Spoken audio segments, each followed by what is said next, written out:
Hello friends, मैं हूं योगेश दीवान और आप सभी का मेरे इस चैनल पीएससी क्रैकर पर स्वागत है।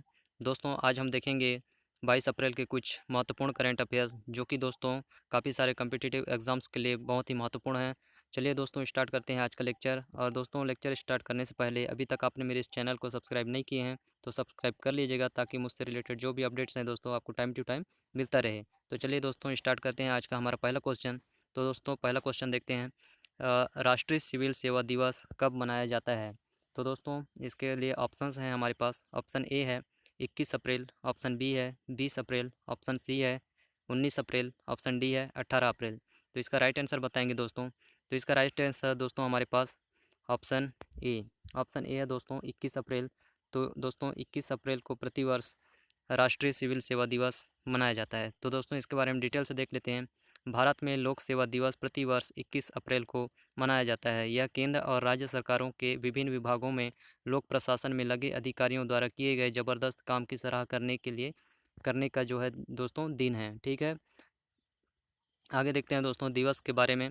भारत सरकार ने 21 अप्रैल को राष्ट्रीय लोक सेवा दिवस के रूप में चुना था, क्योंकि इस दिन देश के पहले गृह मंत्री सरदार वल्लभ भाई पटेल ने 1947 में नवनियुक्त प्रशासनिक सेवा अधिकारियों को संबोधित किया था। ठीक है दोस्तों, इस प्रकार से देख सकते हैं हमारे देश के जो पहले जो है गृह मंत्री थे सरदार वल्लभ भाई पटेल जी, इन्होंने 1947 में नवनियुक्त प्रशासनिक सेवा अधिकारियों को क्या है दोस्तों संबोधित किया था। तो इस प्रकार से दोस्तों काफ़ी महत्वपूर्ण है हमारे लिए, और ख़ासकर दोस्तों जो भी पीएससी यूपीएससी जैसे प्रशासनिक सेवा के लिए तैयारी कर रहे हैं दोस्तों, उनके लिए काफ़ी महत्वपूर्ण होता है। ठीक है, आगे देखते हैं दोस्तों। हमारा नेक्स्ट क्वेश्चन है, सेकंड है, हाल ही में किस मंत्रालय ने रामायण पर पहली बार ऑनलाइन प्रदर्शनी का उद्घाटन किया है? ठीक है दोस्तों, तो इस प्रकार से बताना है कि मंत्रालय बताना है दोस्तों रामायण पर पहली बार ऑनलाइन प्रदर्शनी का उद्घाटन किया है। तो ऑप्शन ए है दोस्तों संस्कृति मंत्रालय, ऑप्शन बी है पर्यटन मंत्रालय, ऑप्शन सी है जनजातीय मामलों का मंत्रालय, और डी है दोस्तों शिक्षा मंत्रालय। तो इसका राइट आंसर बताएंगे दोस्तों। तो इसका राइट आंसर देख लेते हैं दोस्तों, हमारे पास उपलब्ध है इसका राइट आंसर, वो है दोस्तों ऑप्शन बी पर्यटन मंत्रालय। इसके बारे में डिटेल से देख लेते हैं। पर्यटन मंत्री प्रहलाद सिंह पटेल ने रामायण पर पहली बार ऑनलाइन प्रदर्शनी का उद्घाटन किया। ऑनलाइन प्रदर्शनी का शीर्षक राम कथा, भारतीय कथाओं के माध्यम से राम की कहानी रखा गया है। ठीक है दोस्तों, 17वीं से 19वीं सदी के दौरान इसमें भारत के विभिन्न कला विद्यालयों से 49 लघु चित्रों के संग्रह थे। चित्रों का संग्रह राष्ट्रीय संग्रहालय नई दिल्ली से लिया गया है। ठीक है दोस्तों, इस प्रकार से याद रख सकते हैं। तो देखते हैं दोस्तों, आप पर्यटन मंत्री हैं प्रहलाद सिंह ने रामायण पर पहली बार ऑनलाइन प्रदर्शनी का उद्घाटन किया था। ठीक है दोस्तों, इसका शीर्षक भी याद रखेंगे, राम कथा, भारतीय कथाओं के माध्यम से राम की कहानी रखा गया है। ठीक है दोस्तों, नेक्स्ट क्वेश्चन देखते हैं। आज का हमारा थर्ड क्वेश्चन है, हाल ही में समाचारों में देखा गया ड्रैकोप्रिस्टिस हाफमैन हाफ मैनोरम क्या है? ठीक है दोस्तों, तो इस प्रकार से बताना है ड्रैकोप्रिस्टिस हाफ मैनोरम क्या है जो कि समाचारों में था। ठीक है दोस्तों, तो इसके लिए हमारे पास ऑप्शंस है। ऑप्शन ए है शार्क, ऑप्शन बी है वेल, ऑप्शन सी है हाथी, ऑप्शन डी है ट्यूलिप का फूल। ठीक है दोस्तों, तो इस प्रकार से बताना है इसका राइट आंसर क्या है। तो ऑप्शन इसका देखते हैं दोस्तों, राइट आंसर है हमारे पास ऑप्शन ए। तो दोस्तों ड्रैकोप्रिस्टिस हाफ मैनोरम एक शार्क है। ठीक है दोस्तों, इसके बारे में डिटेल से देख लेते हैं। 2013 में एक स्नातक छात्र जॉन पॉल होडनेट ने न्यू मैक्सिको के अल्बुकर्क में गॉडजिला शार्क के जीवाश्म का पता लगाया। ठीक है दोस्तों, तो ये कहाँ पर है? मैक्सिको के अल्बुकर्क में। ठीक है, गॉडजिला शार्क के जीवाश्म का पता लगाया गया। यह पता चला है कि यह एक नई शार्क प्रजाति का जीवाश्म है। ठीक है दोस्तों, तो इस प्रकार से देख सकते हैं ये क्या है, एक नई शार्क प्रजाति का जीवाश्म है जो अब तक मनुष्य को ज्ञात नहीं है। 7 साल की खुदाई के बाद इसे ड्रैगन शार्क नाम दिया गया है। इसे हाफमैन की ड्रैगन शार्क या गॉडजिला शार्क भी कहा जाता है। तो इस प्रकार से याद रख सकते हैं दोस्तों, गॉडजिला शार्क के नाम से भी जाना जाता है, या फिर हाफमैन की ड्रैगन शार्क भी कहते हैं। ठीक है, ड्रैगन शार्क के बारे में देखते हैं दोस्तों। शार्क में 0.75 मीटर लंबा पंख होता है। इस प्रकार इसे शुरू में गॉडजिला शार्क का नाम दिया गया था। यह 2 मीटर लंबा है। शार्क के दांत पहले संकेत थे कि यह एक अलग प्रजाति हो सकती है। शार्क के दांत छोटे, स्क्वैटर और 1 इंच अर्थात 2 सेंटीमीटर से कम लंबे थे। ठीक है दोस्तों, इस प्रकार से देख सकते हैं। तो याद रखेंगे दोस्तों, काफ़ी इंपॉर्टेंट है कि जो है ड्रैकोप्रिस्टिस हाफ मैनोरम क्या है, वो दोस्तों एक शार्क है। ठीक है, नेक्स्ट क्वेश्चन देखते हैं हमारा आज का। फोर्थ क्वेश्चन है, हाल ही में निम्नलिखित में से किसने the state of the global climate 2020 report जारी की है? तो इसका राइट आंसर बताएंगे दोस्तों। The state of the global climate 2020 report किसने जारी किया है? तो इसका राइट ऑप्शंस है दोस्तों हमारे पास। पहला है भारत मौसम विज्ञान विभाग, बी है मौसम विज्ञान ब्यूरो, सी है विश्व मौसम विज्ञान संगठन, डी है क्षेत्रीय विशिष्ट मौसम विज्ञान केंद्र। तो इसका राइट आंसर बताएंगे दोस्तों। तो इसका राइट आंसर है हमारे पास ऑप्शन सी, विश्व मौसम संगठन जो है दोस्तों the state of the global climate 2020 report जारी किया था। इसके बारे में डिटेल से देख लेते हैं। हाल ही में विश्व मौसम संगठन ने the state of the global climate 2020 report जारी की। रिपोर्ट की मुख्य बातें देखते हैं दोस्तों।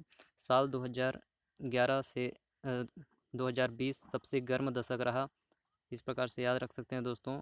डब्ल्यू WMO के अनुसार जो है 2011 से 2020 सबसे गर्म दशक रहा। विश्व मौसम संगठन ने अपनी रिपोर्ट में बताया है कि मई 2020 में गर्मी का रिकॉर्ड 3 सबसे गर्म सालों में से एक था। तो इस प्रकार से मई 2020 में जो है दोस्तों 3 सबसे गर्म सालों में से एक था, सबका रिकॉर्ड तोड़ दिया था। तब चक्रवात एम्फान ने भारत बांग्लादेश सीमा के करीब भूस्खलन किया, जिसने भारत में 14 बिलियन अमेरिकी डॉलर का आर्थिक नुकसान किया था। वहीं साल 2020 का रिकॉर्ड 3 सबसे गर्म सालों में से एक रहा है। तो इस प्रकार से याद रख सकते हैं, तो काफ़ी इम्पोर्टेंट है। नेक्स्ट क्वेश्चन है हमारा आज का क्वेश्चन 5, किस देश के साथ भारत ने समुद्री पर्यावरण में प्रवेश कर रहे प्लास्टिक कचरे की समस्या का सामना कर रहे शहरों के बारे में एक समझौते पर हस्ताक्षर किए हैं? तो उस देश का नाम बताना है दोस्तों। तो हमारे पास ऑप्शंस हैं। ऑप्शन ए है जर्मनी, ऑप्शन बी है बांग्लादेश, ऑप्शन सी है फ्रांस और ऑप्शन डी है श्रीलंका। तो इस प्रकार से बताना है दोस्तों कि भारत ने किस देश के साथ समुद्री पर्यावरण में प्रवेश कर रहे प्लास्टिक कचरे की समस्या का सामना कर रहे शहरों के बारे में एक समझौता का हस्ताक्षर किए हैं। तो इसका राइट आंसर बताएंगे। तो इसका राइट आंसर है हमारे पास ऑप्शन ए। तो जर्मनी के साथ जो है समझौता पर हस्ताक्षर किए हैं। इसके बारे में डिटेल्स देख लेते हैं। भारत सरकार, GOI और जर्मनी ने समुद्री पर्यावरण में प्रवेश कर रहे प्लास्टिक कचरे की समस्या का सामना कर रहे शहरों के बारे में एक समझौते पर हस्ताक्षर किए हैं। प्लास्टिक जिससे शहर लड़ रहे हैं वह समुद्री पर्यावरण में प्रवेश कर रहा है शीर्षक नाम के प्रोजेक्ट को 3.5 साल की अवधि के लिए लागू किया जाना है। समझौते के बारे में देख लेते हैं। इस MOU के अनुसार कार्यान्वित होने वाली परियोजना मुख्य रूप से स्थायी ठोस अपशिष्ट प्रबंधन पर केंद्रित है। यह भारत को 2020 तक सिंगल यूज प्लास्टिक को चरणबद्ध तरीके से समाप्त करने के लक्ष्य को प्राप्त करने में मदद करेगा। तो इस प्रकार से देख सकते हैं दोस्तों। तो इसका शीर्षक क्या है? तो प्लास्टिक जिससे शहर लड़ रहे हैं वह समुद्री पर्यावरण में प्रवेश कर रहा है। तो इस शीर्षक के नाम से दोस्तों प्रोजेक्ट को 3.5 साल की अवधि के लिए लागू किया जाना है। ठीक है, तो इस प्रकार से याद रखेंगे। और दोस्तों यह भारत को 2020 तक सिंगल यूज प्लास्टिक को चरणबद्ध तरीके से समाप्त करने के लक्ष्य को प्राप्त करने में मदद करेगा। ठीक है, इस प्रकार से काफ़ी इंपॉर्टेंट हो जाता है। देखते हैं नेक्स्ट क्वेश्चन। क्वेश्चन नंबर 6 है, निम्नलिखित में से किसने 19 अप्रैल 2021 को किसी अन्य ग्रह पर अपनी पहली उड़ान भरी है? तो इसका ऑप्शंस है हमारे पास। परसिवियरेंस रोवर, बी है इनसाइड लैंडर, सी है क्यूरोसिटी रोवर, डी है इंजेन्यूटी हेलीकॉप्टर। तो बताना है 19 अप्रैल 2021 को किसी अन्य ग्रह पर अपनी पहली उड़ान किसने भरी है। ठीक है, तो इस प्रकार से इसका राइट आंसर बताएंगे। तो इसका राइट आंसर है दोस्तों हमारे पास ऑप्शन डी। ऑप्शन डी है इंजेन्यूटी हेलीकॉप्टर।